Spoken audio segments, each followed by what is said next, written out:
As the 49ers moved into the offseason following their loss against the Chiefs in the Super Bowl, some fans started to wonder what it was going to take in order for the Niners to get over the hump. But there was another issue that came up right after it, and it appeared that there was a divide amongst fans. But fortunately, that divide brought the real problem to the forefront.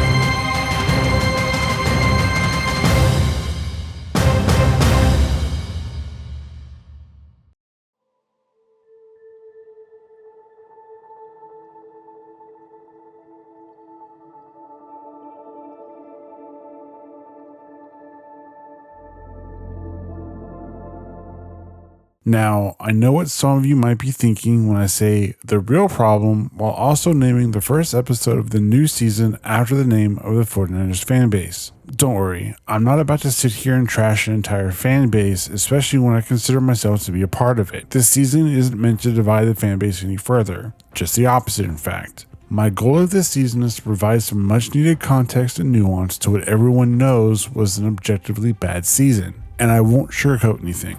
I've always maintained that I'm a Purdy fan first, but I will also be as objective as I possibly can. Will some bias slip in here and there? Maybe, but I'm going to try and keep it as minimal as possible. I am human after all. After last season's finale, you may have noticed that I mentioned other content creators. As some may have deduced, there's a specific content creator that did inspire me to make the season, but only because that specific content creator seems to like to stir the pot. There will be no personal attacks. That's not what I'm about. The opinions, though, those are fair game. But that's for a future episode. I've mentioned a few times in the past that I'm fairly new to being a football fan.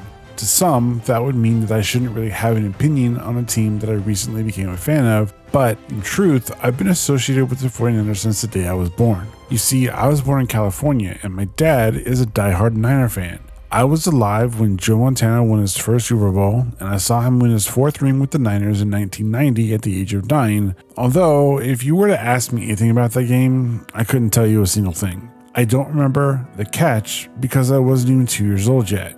But as I grew up, I was surrounded by Niners memorabilia because my dad never stopped being a fan, even through the dark times. The point is, I may not have been a fan of the team growing up, or football in general, but the 49ers have been a part of my whole life. So, when did I become a fan? Well, to answer that, I have to go back to 2022, when I finally attended my first live NFL game. I got to experience the game without the commercials, without the commentary, and without any of the distractions that watching the game on TV brings. I was able to live in the moment and experience it for what it was. And after that, I was hooked. If any of you have ever wondered why I enjoy going back to week 14 when Purdy made his debut, it's because of the fact that his first start was against the man who many rightfully consider the greatest of all time, Tom Brady. That's because that first game that I attended was the season opener that featured the Tampa Bay Buccaneers going against the Dallas Cowboys. You see, I was fortunate enough to see the first game of Brady's last season. And so, when I saw Purdy starting his first game in week 14, I became a fan.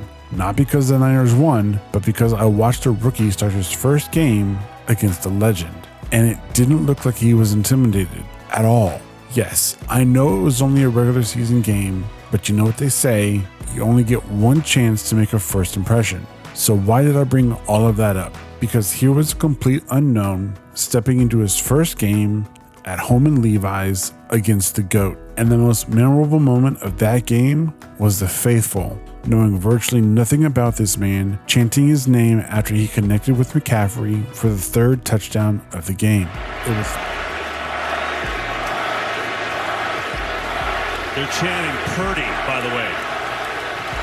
Brock Purdy chants in Santa Clara. It was special because you had an entire fan base rallying behind their quarterback in such a special way. And then you fast forward 2 seasons later, and a part of that same fan base was now calling for him to be traded because they didn't think he was good enough. When I started noticing more and more comments about the noodle arm quarterback, I began to wonder if I was watching something different than all of those people.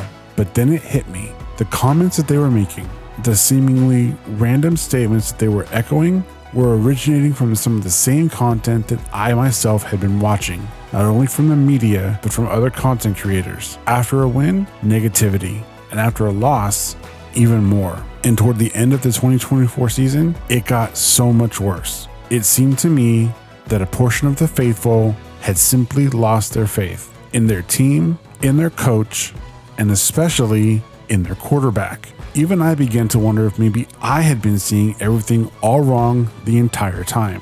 But as I was making the first 2 seasons of the series, I began to see, in my opinion, what was really happening with certain portions of the fan base. And that, ultimately, is what season 3 is going to be about. It'll be about going through Purdy's 3rd season in the NFL, providing my own personal analysis of it, and looking at it through the eyes of the faithful.